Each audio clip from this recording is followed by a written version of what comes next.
at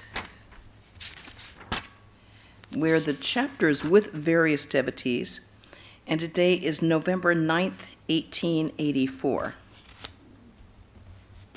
That's right, Chibuko today is celebrating, having a big function for their 75th anniversary, so I think that's why we don't see Sunanda here. It's a big, big day down there, because the Vice President Maharaj is there, he's speaking, and then they're having a big program all day.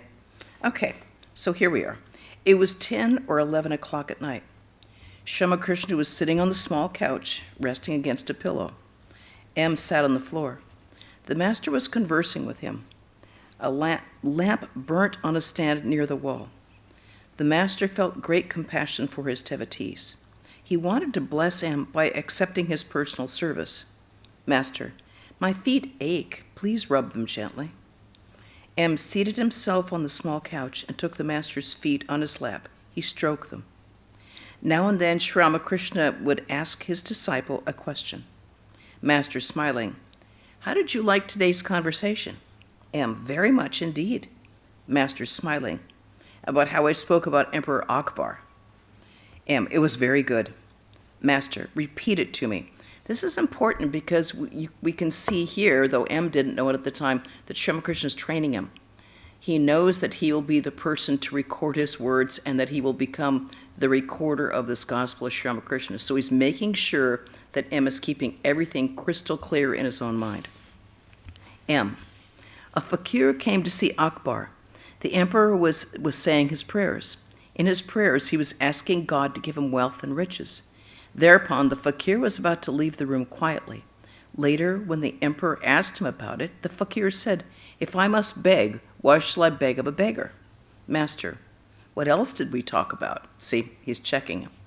M, you told us a great deal about saving up for the future. Master smiling, what did I say? M, as long as a man feels that he must try, he should make an effort.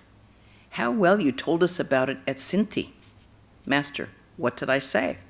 M, God takes upon himself complete responsibility for one who totally depends upon him. It is like a guardian taking charge of a minor. You also told us that at a feast, a child by himself cannot find a place to eat his meal. Someone finds a place for him. Master, no, that's not quite to the point. See, he's really, really fine-tuning him. He said, I said that the child doesn't fall if a father leads him and holds his hand. M, you also described 3 classes of sadhus. The best sadhu does not move about to get his food. He lives in one place and gets his food there. You told us about the other young sadhu who said, when he saw the breasts of a young girl, why has she those abscesses? You told us many other things. Master, smiling, what else? M, about the crow at Pampa Lake. He repeated the name of Rama day and night. That is why he couldn't drink the water, though he went to its edge.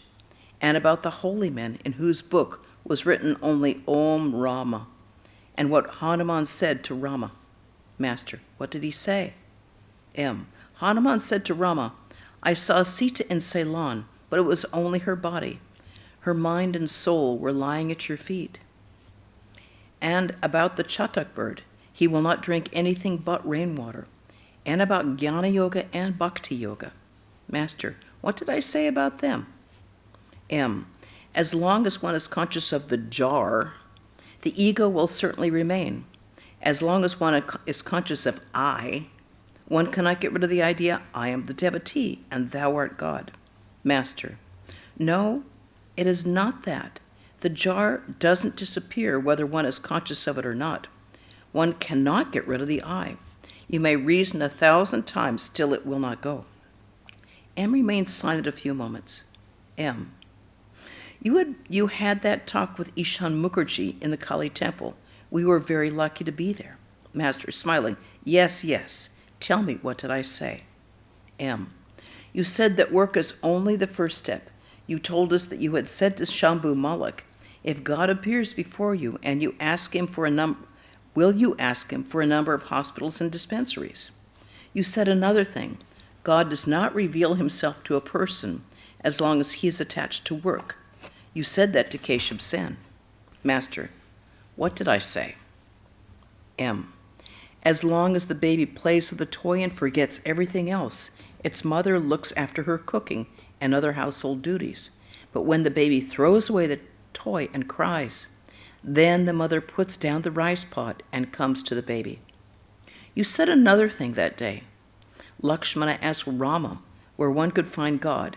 After a great deal of explanation, Rama said to him, Brother, I dwell in the man in whom you find ecstatic love, a love which makes him laugh and weep and dance and sing. Master, ah me, ah me. Sri Ramakrishna sat in silence a few minutes. M. That day you spoke only words of renunciation to Ishan. Since then, many of us have come to our senses. Now we are eager to reduce our duties. You said that day, Ravana died in Ceylon, and Behula wept bitterly for him. Sri Ramakrishna laughed aloud. M. Humbly, Sir, isn't it desirable to reduce the number of one's duties and entanglements? M. Yes, but it is a different thing if you happen to come across a sadhu or a poor man. Then you should serve him. M. And that day you spoke very rightly to Ishan about flatterers. They are like vultures on a carcass. You once said that to Padmalochan also. Master, no, to Vamandas of Ulo. After a while, M sat on the floor near the small couch. Sri Ramakrishna felt sleepy. He said to M, Go to sleep. Where's Gopal? Please shut the door. The next morning, Sri Ramakrishna left his bed very early. As usual, he chanted the holy names of the different gods and goddesses. Now and then, he looked at the sacred river. The morning worship began in the temples of Radhakanta and Mother Kali. M had spent the night on the floor of the master's room. He left his bed and watched the worship in different temples. Sri Ramakrishna finished his bath and went with M to the Kali temple. He asked the disciple to lock the door of his room. In the temple, he took the seat in front of the image of Kali and offered flowers, sometimes on her feet and sometimes on his own head. He fanned the deity. He then returned to his room and asked M to unlock the door. Entering the room, he sat on the small couch. He was completely overwhelmed with divine fervor and began to chant the name of God. M sat alone on the floor. Sri Ramakrishna began to sing about the Divine Mother. Who is there that can understand what Mother Kali is? Even the 6 darshanas are powerless to reveal her. It is she, the scriptures say, that is the inner self of the yogi, who in self discovers all his joy. She, that of her own sweet will, inhabits every living being. Then he sang, All creation is the sport of my mad Mother Kali. By her Maya, the 3 worlds are bewitched. He continued, O Kali, who can know thee? Numberless are thy forms. And again he sang, O Mother, redeem me speedily. From terror of the king of death, I'm about to die. M said to himself, I wish he would sing, Mother, thou canst not trick me any more, for I have seen thy crimson lotus feet. Strangely enough, no sooner had the thought passed through M's mind than Sri Ramakrishna sang the song. A few minutes later, he said to M, What do you think of the present state of my mind? M, smiling, It is your simple and natural state. Sri Ramakrishna sang to himself the following refrain of a song. Unless a man is simple, he cannot recognize God, the simple one. And that is the end of that chapter. Oh, sorry. Any comments or questions or discussion on that particular chapter or anything else? All right. Then we'll move on to the next chapter. Hold on, my glasses keep slipping. Okay. The next chapter is on Bankim Chandra, a great Bengali literateur. He was a very famous novelist. He was well known for being part of the Bengal Renaissance of the 19th century. He's totally revered in Bengali history. But his interactions with Sri Ramakrishna are quite different. He's obviously a very westernized young man. Bankim Chandra, Saturday, December 6th, 1884. Adhar, a great devotee of Sri Ramakrishna, lived in Shobha Bazar in the northern section of Calcutta. Almost every day, after finishing his hard work at the office and returning home in the late afternoon, he paid Sri Ramakrishna a visit. From his home in Calcutta, he would go to Dakshineshwar in a hired carriage. His sole delight was to visit the master, but we would hear very little of what Sri Ramakrishna said, for after saluting the master and visiting the temples, he would lie down, at the master's request, on a mat spread on the floor and would soon fall asleep. At 9 or 10 o'clock, he would be awakened to return home. However, he considered himself blessed to be able to visit the God-man of Dakshineshwar. At Adhar's request, Sri Ramakrishna often visited his home. His visits were occasions for religious festivals. Devotees in large numbers would assemble, and Adhar would feed them sumptuously. One day, while Sri Ramakrishna was visiting his home, Adhar said to him, "Sir, you haven't come to our house for a very long time. The rooms seem gloomy. They have a musty smell. But today the whole house is cheerful. The sweetness of your presence fills the atmosphere. Today I called on God earnestly. I even shed tears while praying."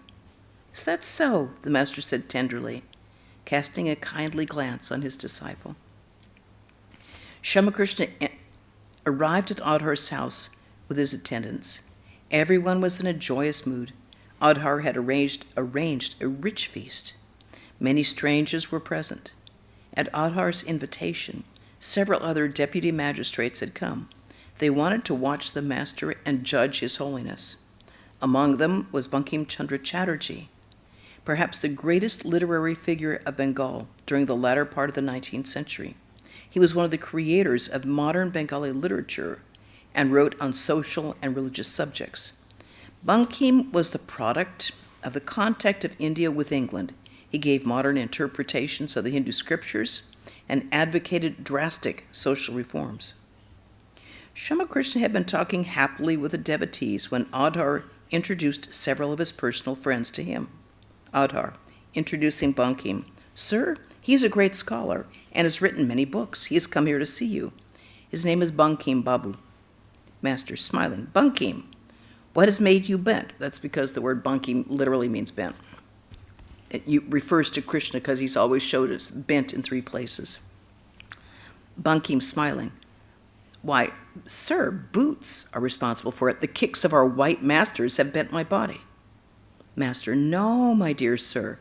Sri Ramakrishna was bent on account of his ecstatic love. His body was bent in 3 places owing to his love for Radha. That is how some people explain Sri Krishna's form.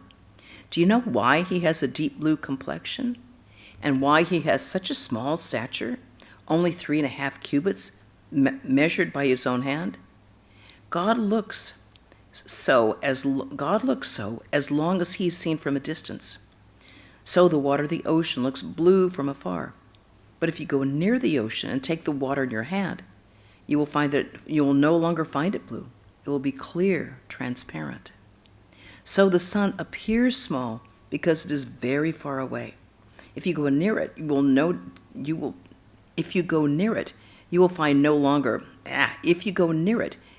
longer find it small.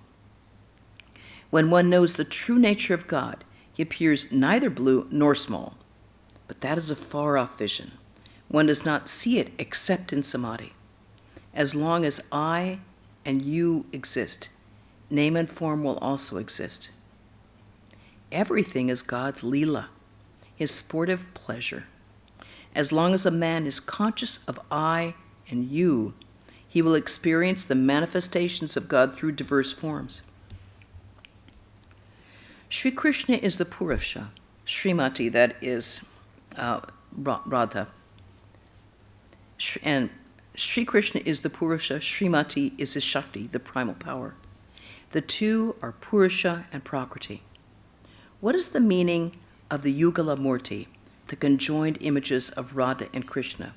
It is that Purusha and Prakriti are not different. There is no difference between them. Purusha cannot exist without Prakriti, and Prakriti cannot exist without Purusha. If you mention this one, the other is understood. It is like fire and its power to burn. One cannot think of fire without its power to burn. And again, one cannot think of fire's power to burn without fire. Therefore, in the conjoined images of Radha and Krishna, Krishna's eyes are fixed on Radha and Radha's on Krishna. Radha's complexion is golden like lightning, so Krishna wears yellow apparel. Krishna's complexion is blue like a dark cloud, so Radha wears a blue dress. She has also decked herself with blue sapphires. Radha has tinkling anklets, so Krishna has them too. In other words, there is inner and outer harmony between Purusha and Prakriti. As Sri Ramakrishna finished these words, Bankim and his friends began to whisper in English, Master smiling to Bankim and others. Well, gentlemen, what are you talking about in English? Adhar. We are discussing what you have just said, your explanation of Krishna's form. Master smiling. That reminds me of a funny story. It makes me want to laugh.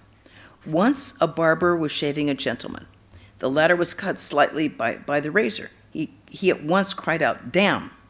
But the barber didn't know the meaning of the word. He put his razor and other shaving articles aside, tucked up his shirt sleeves, and it was winter. He said, "You said 'damn' to me. Now you must tell me its meaning." The gentleman said, "Don't be silly, go on with your shaving. The word doesn't mean anything in particular, but shave a little more carefully." But the barber wouldn't let him off so easily. He said, "If 'damn' means something good, I'm a dam. My father's a dam, and all my ancestors are dams." All laugh. But if it means something bad, then you are a dam, your father's a dam, and all your ancestors are dams. All laugh. They are not only dams, but dam, dam, dam, dam, da, dam, dam, dam. Loud laughter. As the laughter stopped, Bankim began the conversation. Bankim, "Sir, why don't you preach?" Master smiling, "Preaching? It is only a man's vanity that makes him think of preaching. A man is but an insignificant creature. It is God alone who will preach, God who has created the sun and the moon and so illumined the universe. Is preaching such a trifling affair? You cannot preach unless God reveals himself to you and gives you the command to preach. Of course, no one can stop you from preaching. You haven't received the command, but still you cry yourself hoarse. People will listen to you a couple of days and then forget all about it. It is like any other sensation. As you speak, people will say, "Ah, he speaks well," and the moment you stop, everything will disappear. The milk in the pot hisses and swells as long as there is heat under it. Take away the heat, and the milk will quiet down as before. One must increase one's strength by sadhana, that's spiritual disciplines. Otherwise, one cannot preach. As the proverb goes, you have no room to sleep yourself, and you invite a friend to sleep with you. There's no place for you to lie down, and you say, "Come, friend, come and lie down with me." Laughter. Some people used to befoul the bank of the Haldal at Kamarpukur every morning. The villagers would notice and abuse the offenders, but that didn't stop it. At last, the villagers filed a petition with the government. An officer visited the place and put up a sign, "Commit no nuisance. Offenders will be punished." That stopped it completely. Afterwards, there was no more trouble. It was a government order, and everyone had to obey it. Likewise, if God reveals himself to you and gives you the command, then you can preach and teach people. Otherwise, who will listen to you?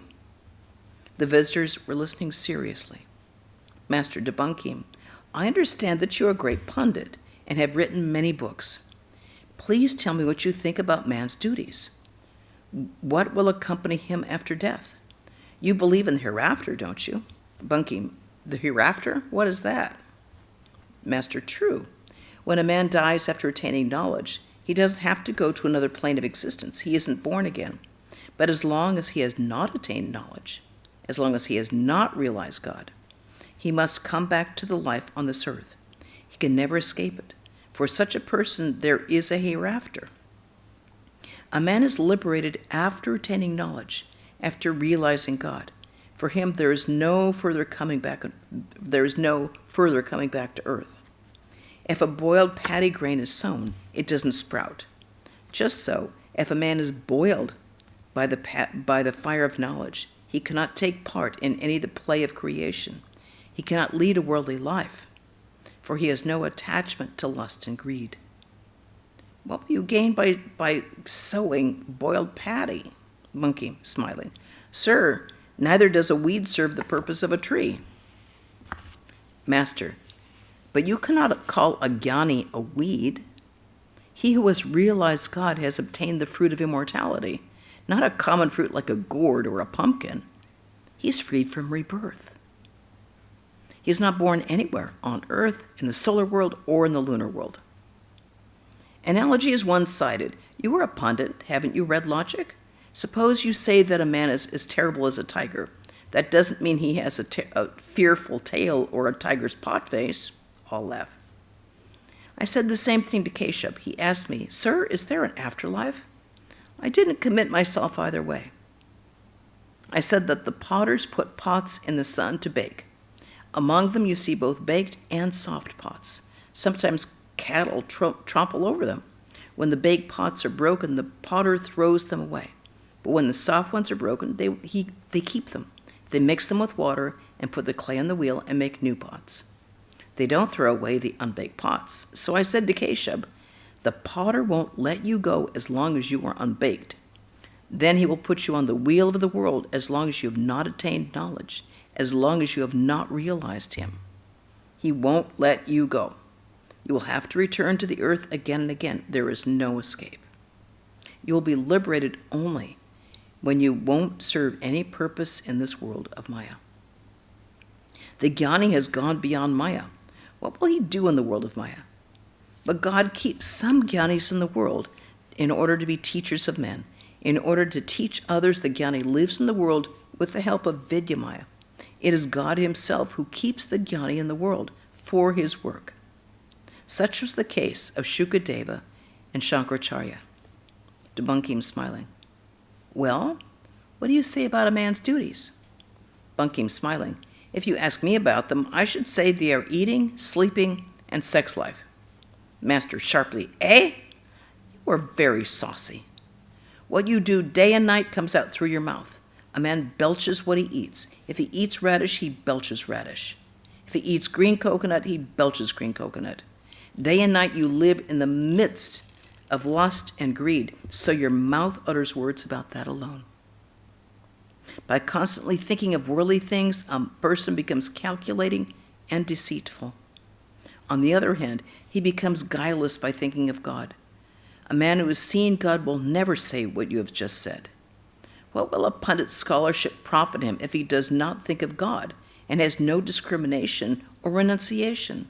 Of what use is erudition if the mind dwells on lust and greed? Kites and vultures soar very high indeed, but their gaze is fixed only on the charnel pit. The pundit has no doubt studied many books and scriptures. He may rattle off their texts, or he may have written books. But if he is attached to women, if he thinks of money and honor as the essential things, will you call him a pundit? How can a person be a pundit if their mind does not dwell on God? Some may say about the devotees, day and night, these people speak about God. They're crazy. They've lost their heads. But how clever we are, how we enjoy pleasure, money, honor, the senses. The crow, too, thinks he's a clever bird. But the first thing he does when he wakes up in the early morning is to fill his stomach with nothing but others' filth. Haven't you noticed how he struts around? Very clever indeed. There was dead silence. Ramakrishna continued, but like the swan, there are those who think of God who pray day and night to get rid of their attachment to worldly things and their love for lust and greed, who do not enjoy anything except the nectar of the lotus feet of the Lord, and to whom worldly pleasures taste bitter. If you put a mixture of milk and water before the swan, it will leave the water and drink only the milk. And haven't you noticed the gait of a swan? It goes straight ahead in one direction. So it is with genuine devotees. They go to God alone. They seek nothing else. They enjoy nothing else. Tenderly to Bankam. Tenderly to Bankim, please don't take offense at my words. Bankim, sir, I haven't come here to hear sweet things. Master to Bankim, lust and greed alone is the world. That alone is Maya. Because of it, you cannot see or think of God. After the birth of 1 or 2 children, husband and wife should live as brother and sister and talk only of God. Then both their minds will be drawn to God, and the wife will be a help to the husband on the path of spirituality.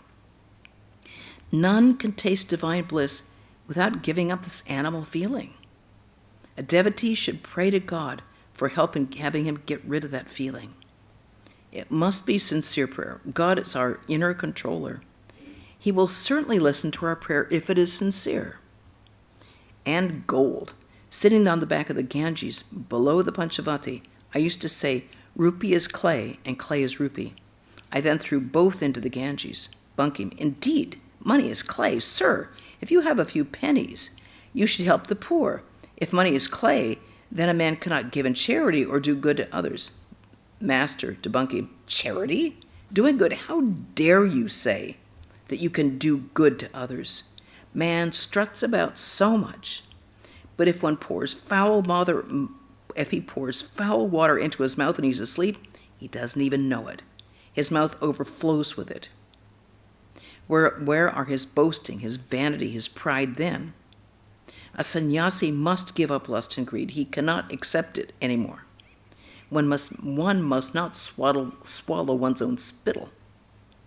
When a sannyasi gives something to another, he knows that it is not himself who gives. Kindness belongs to God alone. How can a man lay claim to it? Charity depends on the will of Rama. A true sannyasi renounces lust and greed both mentally and outwardly. He who eats no molasses must not even keep molasses about.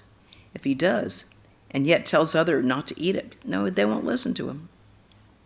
A householder, of course, needs money, for he has a wife and children. He should save up to feed them. They say that the bird and the sannyasi should not provide for the future. But the mother bird brings food in her mouth for her chicks, so she too provides. A householder needs money. He has to support his family. If a householder is a genuine devotee, he performs his duty without attachment. He surrenders the fruit of his work to God. His gain or loss, his pleasure or pain, and day and night he prays for devotion and nothing else. This is called motiveless work, the performance of duty without attachment. A sannyasi, too, must do all his work in the spirit of detachment, but he has no worldly duties to attend to like a householder. If a householder gives in charity in a spirit of detachment, he is really doing good to himself and not to others. It is God alone that he really serves. God who dwells in all beings, he is really doing good to others and not to others, good to himself and not to others. If a man thus serves God through all beings, if a man thus serves God through all beings, and not through men alone, but through animals and other living beings as well, if he doesn't seek name and fame, or heaven after death, if he doesn't seek any return from those he serves, if he can carry on his work of service in the spirit, then he performs truly selfless work without attachment. Through such selfless work, he does good to himself. This is called karma yoga. This too is a way to realize God, but it is very difficult. It's not suited to the Kali Yuga. Therefore I say, he who works in such a detached spirit, who is kind and charitable, benefits only himself. Helping others, doing good to others, this is the work of God alone, who for men has created the sun and the moon, father and mother, fruits and flowers and corn. The love that you see in parents is God's love. He has given it to them to preserve his creation. The compassion that you see in the kind-hearted is God's compassion. He has given it to them to protect the helpless. Whether you are charitable or not, he will have his work done somehow or other. Nothing can stop his work. What then is a man's duty? What else can it be? It's just to take refuge in God and to pray to him with a yearning heart for his vision. Shambhu said to me, "It is my desire to build a large number of hospitals and dispensaries. Thus I can do much good to the poor." I said to him, "Yes, that's not bad if you can do it in a detached spirit. But to be detached is very difficult unless you sincerely love God. And further, if you entangle yourself in many activities, you'll be attached to them in a way unknown to yourself. You may think you have no motive behind your work, but perhaps there's already grown a desire for name and fame and advertising your name. Then again, if you are entangled in too many activities, the pressure of them will make you forget God. I also said to him, Shambhu, let me ask you one thing. If God appears before you, will you want him or a number of hospitals and dispensaries? If one realizes God, one doesn't enjoy anything else. One who has tasted syrup of sugar candy cannot enjoy a drink made from common treacle. Those who build hospitals and dispensaries and get pleasure from that are no doubt good people, but they're a different type. He who is a real devotee of God seeks nothing but God. If he finds himself entangled in too much work, he earnestly prays, Lord, be gracious and reduce my work. My mind, which should think of thee day and night, has been wasting its power. It thinks of worldly things alone. Pure-souled devotees are in a class by themselves. You cannot have real love of God unless you know that God alone is real and all else is illusory. You cannot have real love of God unless you know that the world is impermanent, of only 2 days' existence, while its creator alone is real and eternal. Okay, and that is a good place to stop. Are there any questions on this section? Hi, Ganga. Any questions? Okay. Are we all good? Thumbs up? Okay. Then we have some announcements. Tomorrow, Swami Sumanasananda will speak on how much land does a man need. On Wednesday at 5 p.m. here, we will continue our reading of Swami Ramakrishna, Apostle to the South. And then on Saturday, we will have a reading of the Gospel of Sri Ramakrishna here at 5 p.m.